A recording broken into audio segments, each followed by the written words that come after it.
Oke, kita mulai aja ya kuliahnya ya. Jadi hari ini saya mau memberikan materi nih. Ada materi yang ketinggalan sebenarnya tentang XRD, X-ray diffraction. Jadi XRD ini salah satu instrumen yang digunakan untuk menentukan kristalografi dari suatu ini ya, suatu bahan gitu, suatu sampel. Jadi kristalografi itu, kristal itu sendiri adalah suatu kelompok di mana kelompok tersebut tuh mempunyai atom yang urutannya itu berulang-ulang gitu, kristal itu. Jadi kalau kalian misalkan pernah dengar ini nggak, istilah kristal sama amorf, pernah dengar nggak sebelumnya, istilah kristal sama istilah amorf, pernah dengar nggak? Halo? Pernah, Pak. Kalau kristal apa kristal? Kalau amorf dulu deh, kalau amorf apa amorf? Misalnya ada ini nih, ada sampel. Oh, sampelnya amorf nih bentuknya nih. Kalau amorf tuh apa sih bentuknya berarti?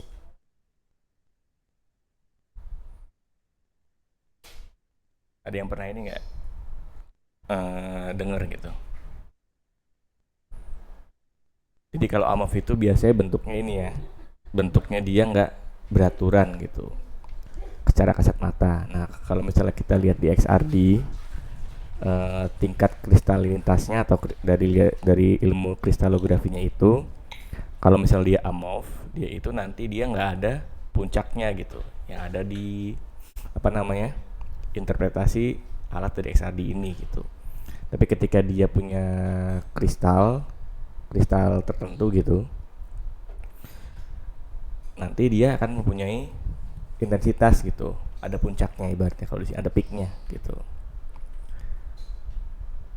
Nah, ini pendahuluan, ada beberapa hal yang mau saya bahas. Yang pertama itu ada pendahuluan, ya kan, terus sejarah, mekanisme, sama yang terakhir itu adalah aplikasi. Nah, jadi pendahuluannya di sini itu XRD itu salah satu metode karakterisasi ya. Karakterisasi itu berarti buat identifikasi atau justifikasi suatu bahan itu bener nggak.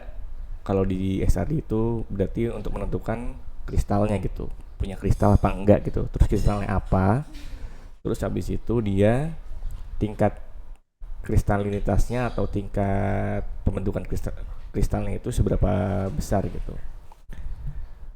Nah, di sini tuh metode difraksi. Difraksi itu ibaratnya kayak pantulan di suatu bahan ya. Nanti nanti kita lihat bareng-bareng. Jadi si sinar X yang dari sumber XRD ini bisa menerangkan yang pertama itu parameter kisi, jenis struktur bahannya, susunan atom, terus adanya ketidaksempurnaan. Nah, ini dilihat dari amorfnya berarti.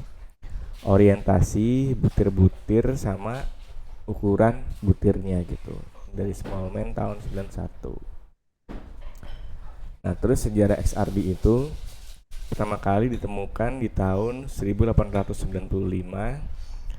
Terus tahun 1914 itu pola difraksi pertama dari kristal dibuat oleh Knipping sama von Lau. Terus tahun 1915 itu teori untuk menentukan struktur kristal itu dikembangkan oleh Bragg. Nah, di sini nih lompatnya lumayan jauh nih, tahun 1915. Terus tahun 1953 itu bisa menentukan struktur DNA. Terus sekarang itu teknologi difraksi dikembangkan dengan menggunakan teknologi komputer kayak gitu. Nah, ini Pak, apa? Bapak maaf. Kenapa? Ini emang nggak ada presentasinya ya, Pak ya? Baru bilang. Oh iya, bener, belum ada.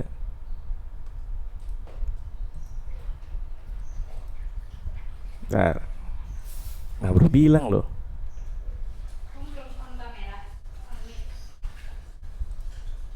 Udah muncul belum sekarang? Udah, Pak, udah. Udah, Pak. Kalau misalnya nggak ada yang nggak ngerti, tanya aja ya. Lagian pada diem aja sih. Pasti ujian pada jelek loh nilainya, astagfirullahaladzim. Masa mau ulang lagi? Nah ini ya mekanisme kerja XRD. Dia itu menggunakan ada 3 alat utama. Yang pertama itu generator. Generator itu gunanya untuk menghasilkan sinar X di situ. Terus yang kedua itu ada goniometer, yaitu buat mengarahkan si sinar X sama buat mengarahkan si detektor. Jadi dia tuh yang bergerak tuh, si goniometer. Terus yang ketiga itu counting untuk menghitung intensitas atau difraksi yang dipantulkan di situ. Nah, itu yang goniometer tuh sebelah kiri tuh. Goniometer sebelah kiri. Terus sebelah kanan itu ibaratnya ininya, metodenya. Jadi ada primary X-ray beam, sumber sinar X-nya. Terus sampelnya ditaruh di tengah gitu. Nah, terus goniometer tuh alat yang bulat tuh, yang bawah sama yang atas tuh, goniometer itu. Terus nanti dari sinar yang dipantulkan itu, yang didifraksikan, bukan dipantulkan, difraksi ya, itu dia dibaca sama detektor. Nanti dilihat sudut difraksinya berapa besar kayak gitu. Nah ini sumber sinar X-nya, dia itu menggunakan biasanya ini ya, atomnya atom Cu. Jadi nanti si sumbernya ini dia ada filamen yang dipanaskan gitu. Filamennya itu ketika dipanaskan itu akan menghasilkan elektron tuh, elektron. Nah elektronnya nanti dia akan ini ditembakkan menuju ke yang warna kuning ini nih. Warna kuning itu adalah tempat si Cu-nya, atom Cu-nya. Nanti atom Cu yang udah ketembak, dia itu bakal salah satu elektronnya itu mental yang ada di atom Cu-nya nih. Mental ke sana. Nah, ketika mental, nanti elektron yang apa namanya? Ada di bagian kulit lain itu bakal menggantikan si elektron yang mental di atom Cu tersebut gitu. Nah, ketika menggantikan, dia itu akan menghasilkan sinar yang apa namanya? Spesifik, yang disebutnya itulah sinar X gitu. Nah, ini apa namanya?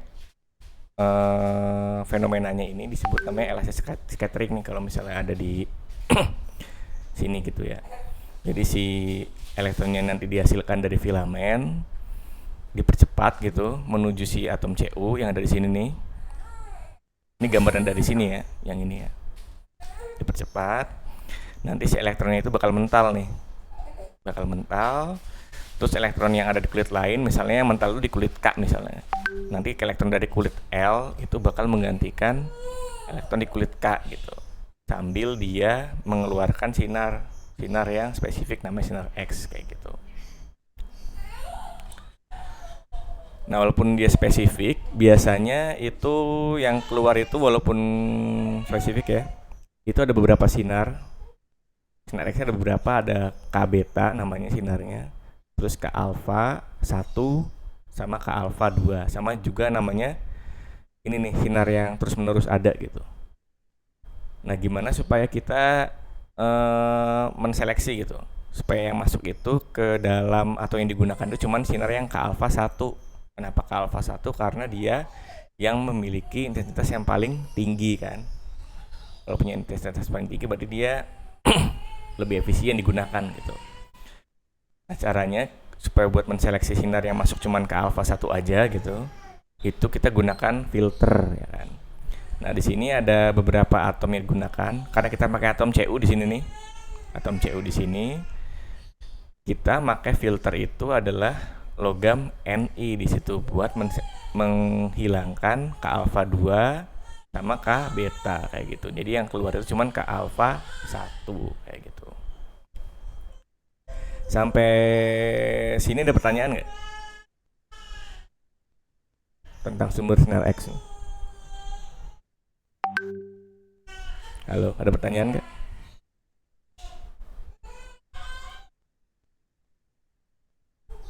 Halo, Ya, Pak. ada pertanyaan nggak? Oh iya Pak, lu pertanyaan apa enggak lo? Halo,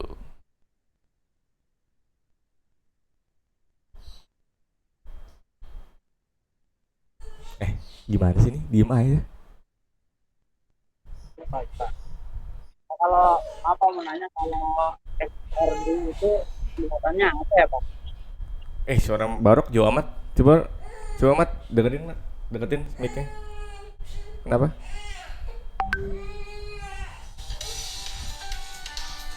Kalau singkatan XRD itu apa ya Pak?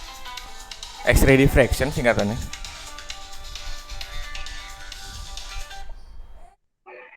Singkatannya X-ray diffraction. Tadi kan ada di awal. Nggak kedengeran. Singkatannya X-ray diffraction itu di awal kan ada. Nih, ini XRD. Nah ini Itu nih. semacam metode apa namanya reaksi apa gimana Pak? Enggak, jadi si sinar X yang udah dihasilkan itu kita tembakin ke dalam sampel gitu. Supaya kita tahu nanti sampelnya itu mengandung kristal apa enggak. Kristal itu suatu ini ya, susunan atom yang berulang gitu, kristal. Kalau misalnya dia ada kristalnya, nanti dia bakal menghasilkan peak di situ, ada puncaknya nanti di hasil alatnya. Tapi kalau misalnya dia amorph atau nggak punya kristal atau kristal sedikit gitu, nanti peaknya itu pendek-pendek gitu, kayak rumput ibaratnya, nggak ada yang tinggi kayak gitu. Nanti biasanya kalian gunain ini kalau misalnya kalian belajar ini nih, apa namanya, drug delivery. Itu masuknya pelajaran apa tuh? Kalau drug delivery itu DDS, drug delivery system, sistem pengantaran obat. Itu mata kuliah apa tuh biasanya? Sistem penghantaran obat mata kuliah apa?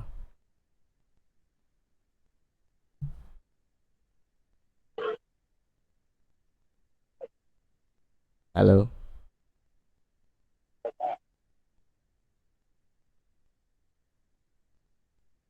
Biasanya mata kuliah apa tuh kalau sistem penghantaran obat? Penghantaran obat mungkin di distribusi obat kali ya Pak? Gitu. Oh, ya udah. Berarti di situ tuh nanti kalau kalian penelitian rencananya penelitian mau apa nih? Mau klinis apa mau bahan alam biasanya?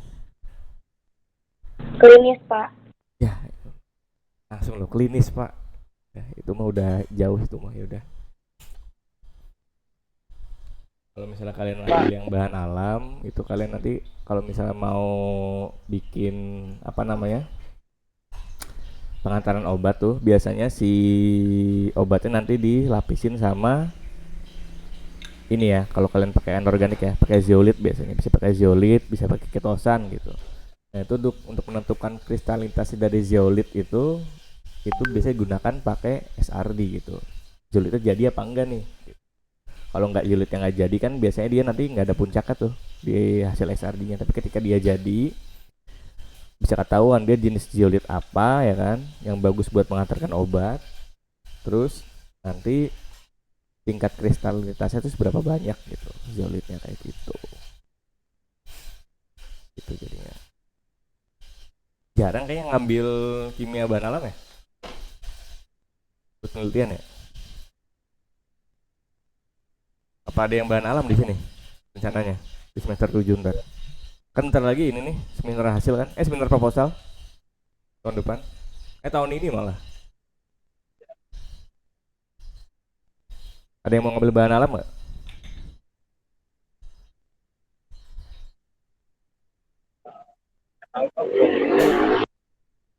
Si Barok lagi di jalan, yaudah lanjut lagi deh. Oke, jadi tadi itu ya, metode atau kenapa si ekstrinya bisa dihasilkan. Biasanya sumbernya dari atom Cu gitu di situ. Terus dia itu ini ada filternya gitu supaya nanti sinar X yang dihasilkan itu bisa lebih spesifik. Di sini kita pakai sinar X yang ke alfa 1 kayak gitu. Nah, ini apa namanya? Mekanisme terjadinya difraksi ya, difraksi atau hamburan, atau biasanya lebih gampang beda sebenarnya sih, pantulan gitu, pantulan. Jadi ada dua, ketika dia ada dua fase, ada dua mekanisme gitu. Bisa destruktif atau bisa konstruktif gitu. Kalau misalnya kalian kalau misalnya nanti dia bentuk yang sampel dibaca itu adalah AMOV gitu. Kalau AMOV itu kan susunannya tidak berulang ya. Berarti misalnya di pertama itu ada atom Cu, terus di yang kedua itu nanti atomnya beda lagi gitu. Urutannya acak gitu kalau AMOV kan. Nah itu berarti antara sinar pertama sama sinar kedua itu akan saling menghilangkan. Itu namanya terjadi interferensi yang destruktif. Jadi nanti nggak ada puncaknya atau peaknya ditemukan di hasil alatnya si SRD. Tapi ketika nanti dia ada kristalnya gitu, kristal itu saya ulangi lagi berarti susunan atom yang berulang, susunan atom atau kelompok atom yang berulang ya, kristal.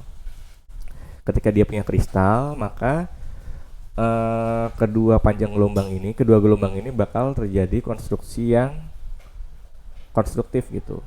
Nah, ketika dia konstruktif saling menguatkan, nanti baru ada puncaknya di situ. Kayak gitu.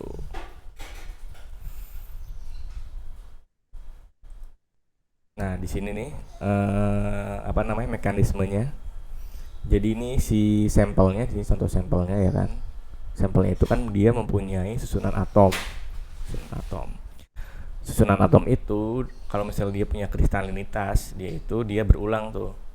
Ibaratnya jaraknya itu bukan jaraknya ya, jaraknya terus bentuk atomnya, jenis atomnya itu berarti dia berulang-ulang terus tuh. Ketika dia ada dua gelombang yang kena nih, 1, 2 ya kan, dia itu bakal membentuk sudut antara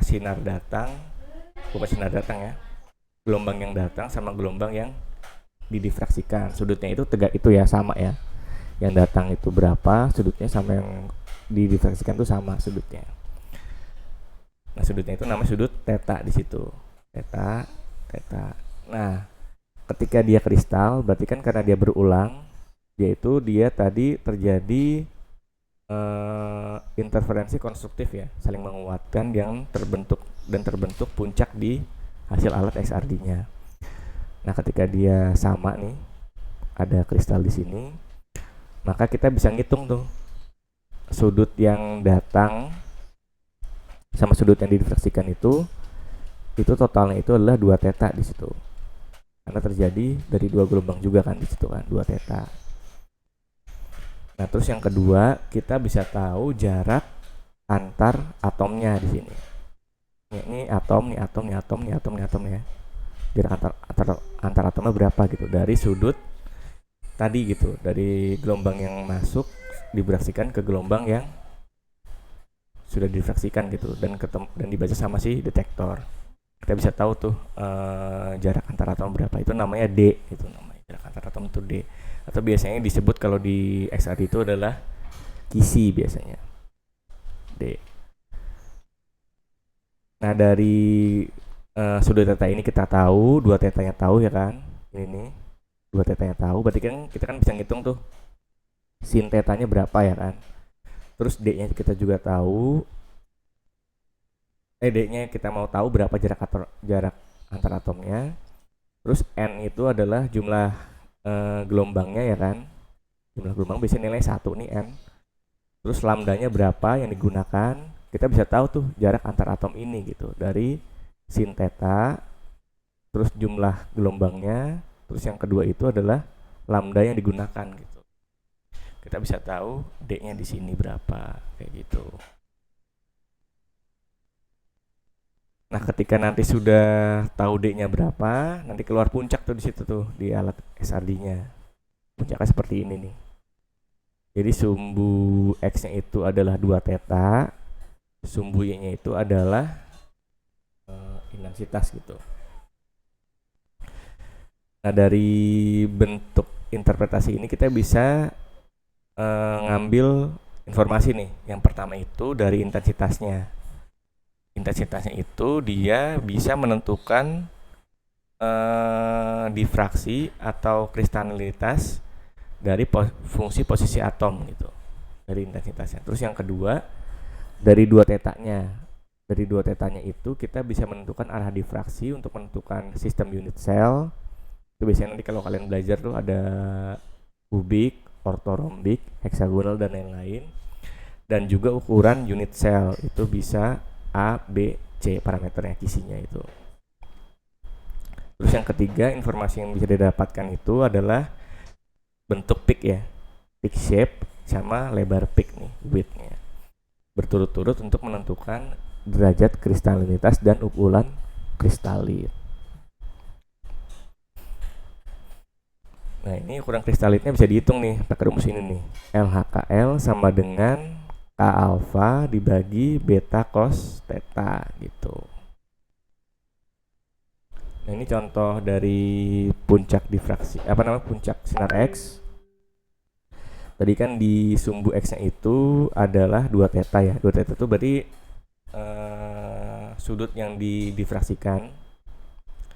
Terus yang sumbunya itu adalah ini nih, intensitas. Nah berarti si sampel ini nih, dia punya puncak di 2 theta 64. Berarti kalau kayak gitu nih di sini 66 sama 68 gitu, kayak gitu. Nah di sini ada contoh lagi, contohnya itu ada ini nih, alloy ya, atau campuran logam Ba barium, Fe12, O19, barium dodecairon, iron 3 oxide di situ. Nah nanti kalau misalnya kalian baca pakai SRD, kalau misalnya dia memang mengandung kristal ini nih, dia itu bakal menghasilkan puncak-puncak ini nih. Nah puncak-puncak ini tuh menggambarkan masing-masing kisi-kisi kristal gitu. Nah kalau misalnya di sini nih dia itu bentuknya 1001, nanti dia berarti kisinya ada sebelah sini gitu. Dibentuknya di dalam suatu kubus ya gitu ya. Terus 100 berarti dia ada sebelah sini kayak gitu. Ini lebih panjang lagi nanti kalau kalian belajar di kimia anorganik sebenarnya ada, atau kristalografi. Terus ini adalah contoh puncak difraksi dari alloy juga, X40CrMo V5 gitu. Nah berarti di sini dia punya kisi-kisi kristal atau punya spesifik di 2 theta 40 ya kan, sekitar 45 nih, 50, 59, 70, 79 sama 83 misalnya kayak gitu. Nah di sini juga ada ini ya, ada alloy juga atau campuran logam atau campuran banyak sampel nih.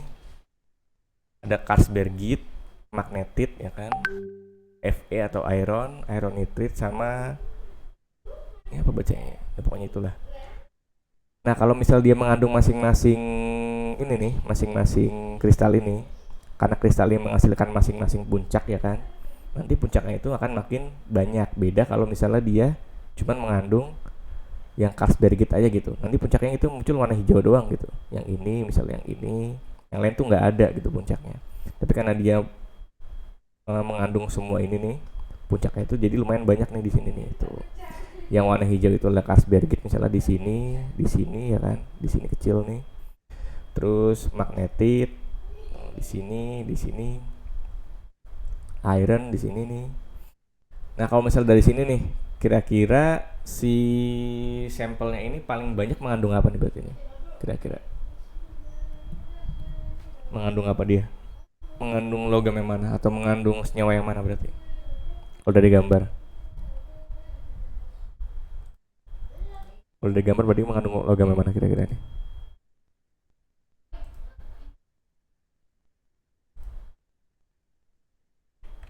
Gimana? Kalau dari gambar kira-kira mengandung logam mana kira-kira? Magnetit bukan Pak? Magnetit ya, karena dia punya puncak yang paling tinggi di situ magnetitnya ya. Oke. Lanjut lagi. Terus buat aplikasinya itu buat kualitatif ya. Buat kualitatif. Kualitatif itu berarti dia buat identifikasi. Di sini berarti kristalnya apa aja nih, atau dia jenis kristalnya apa di situ. Nah ini sebenarnya penelitian saya sendiri ya, dulu waktu S1 atau S2 ya, lupa pokoknya. Ini penelitian saya sendiri, dulu saya bikin zeolit namanya zeolit Y. karena di situ logam zeolitnya itu Na, biasa dinamainya sama NaY di situ. Nah di situ saya bikin zeolit NaY, terus saya bandingin sama standar NaY yang sudah komersial tuh di situ, yang warna hitam. Yang warna hitam ini adalah standar NaY zeolit Y yang komersial. Sedangkan zeolit yang saya buat itu ada 3. Yang pertama itu mikropori. Mikropori itu dari ukuran mikronya ya. Nanti kalian bisa lihat ukuran mikropori itu berapa gitu, berapa nanometer berarti isi zeolitnya.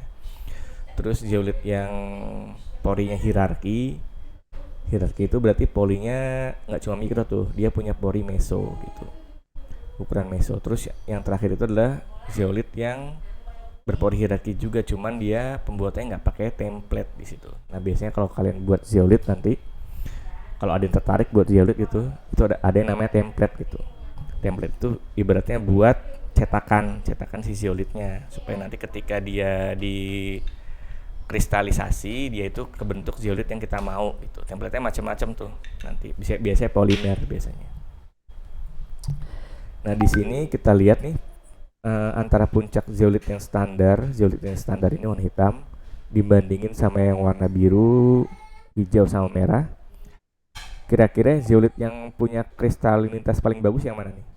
Yang merah, hijau, apa biru kira-kira? Kalau dibandingin sama yang standar. Kan kalau standar jelas tuh ya, puncaknya kuat tuh. Maksudnya tegak lurus, lancip ya kan. Kira-kira kalau dari gambar ini nih, zeolit yang paling bagus berarti yang mana nih? Yang merah, hijau, apa yang biru berarti? Kalau dilihat dari tingkat kristalinitasnya. Tingkat kristalinitas itu berarti dia punya kristal yang paling banyak atau tingkat amorfnya itu lebih kecil gitu. Yang mana nih kira-kira nih zeolit yang paling bagus? Kan ada 3 nih.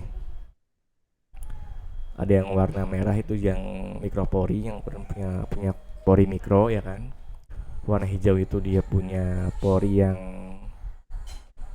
hierarki itu gabungan ya. Terus yang biru itu juga hierarki tapi dia pembuatannya nggak pakai template di situ atau nggak pakai cetakan. Nah dari ketiga zeolit ini paling bagus yang mana nih kira-kira nih? Kalau dilihat dari tingkat Yang merah ya, Pak? yang merah ya. Yang merah, Pak. Kenapa yang merah? Karena dia punya intensitas yang lebih tinggi ya di situ ya, warna merah ya. Jadi dia tingkat kristalitasnya kalau secara kasat mata nih, kita nggak usah hitung gitu, dia itu lebih bagus dibanding yang hijau sama yang biru. Nah tapi walaupun yang merah itu paling bagus, dia karena ibaratnya si zeolit Y itu pembuatannya itu atau sintesisnya mirip sama zeolit P namanya, zeolit P. Itu dia ada pengotor tuh. Walaupun dia punya kristalinitas yang bagus, si zeolit yang mikropori ini punya banyak pengotor gitu. Karena bikinnya hampir mirip sama pembuatan zeolit P di situ. Jadi tingkat kemurniannya itu walaupun kristalitasnya bagus, tingkat kemurniannya itu lebih kurang dibanding warna hijau sama warna biru gitu. Karena dia ada puncak-puncak zeolit P di sini nih gitu. Yang zeolit P ada 3 nih di sini sama di sini. Yang hijau ada 2, terus yang biru itu sama sekali nggak ada, walaupun tingkat kristalitas yang biru itu lebih atau kurang baik dibanding yang merah sama yang hijau kayak gitu. Nah ini utamanya di sini nih, kalau kalian menggunakan XRD biasanya untuk analisa yang kualitatif, jarang biasanya buat kuantitatif. Itu jarang digunakan. Paling buat ngitung ukuran kristalit biasanya. Nah kuantitatifnya itu ada 4, walaupun jarang digunakan saya terangin aja. Itu bisa menggunakan eksternal standar, internal standar, terus menggunakan rasio intensitas, sama yang terakhir itu adalah metode Redfield namanya. Nah kalau kalian pakai eksternal standar itu kalian berarti menghitung yang ini nih, V yang warna merah ini yang ada di sini.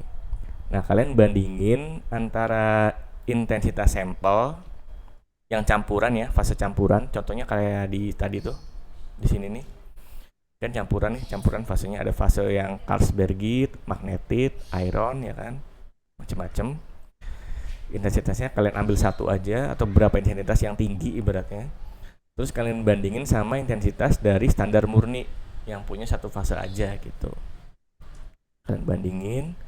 Terus kalian cari juga di sini koefisien masing-masing nih. Ini didapat dari ini ya. Dari percobaan ya di sini.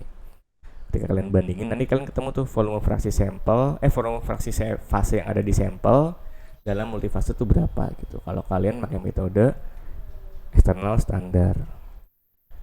Nah, kalau kalian pakai metode internal standar, itu kalian bukan volume namanya, tapi jadinya jadi massa di situ, makanya lambangnya W tuh di situ.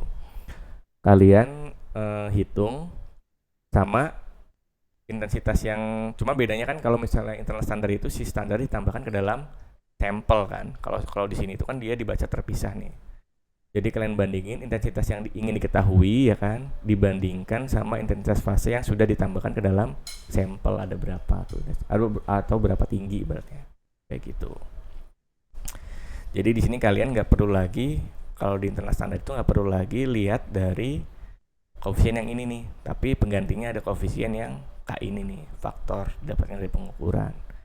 Dan yang didapatkan itu adalah nilai W atau massa yang ingin dicari. Beda sama ini adalah volume kayak gitu. Nah, terus yang ini belum. Yang ketiga itu ada rasio intensitas. Itu dia berarti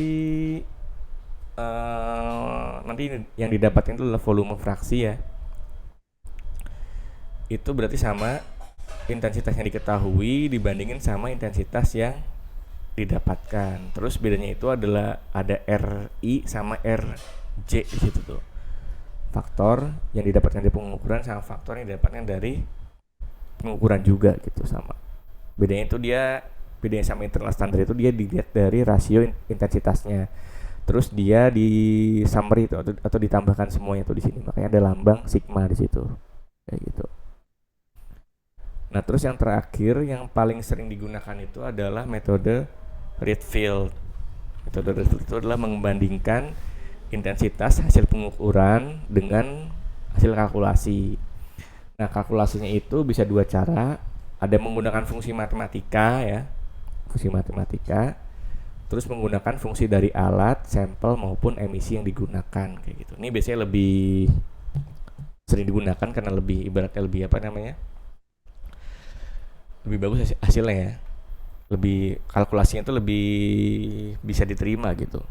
Biasanya Rietveld ini. Oke, sekian dari saya tentang penjelasan XRD.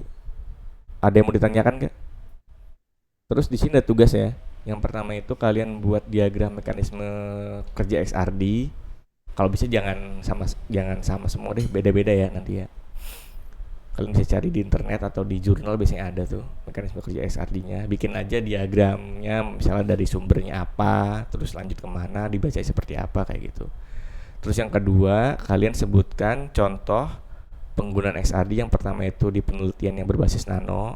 Nano itu berarti ini ya, di bawahnya mikro nih. Apa aja bebas.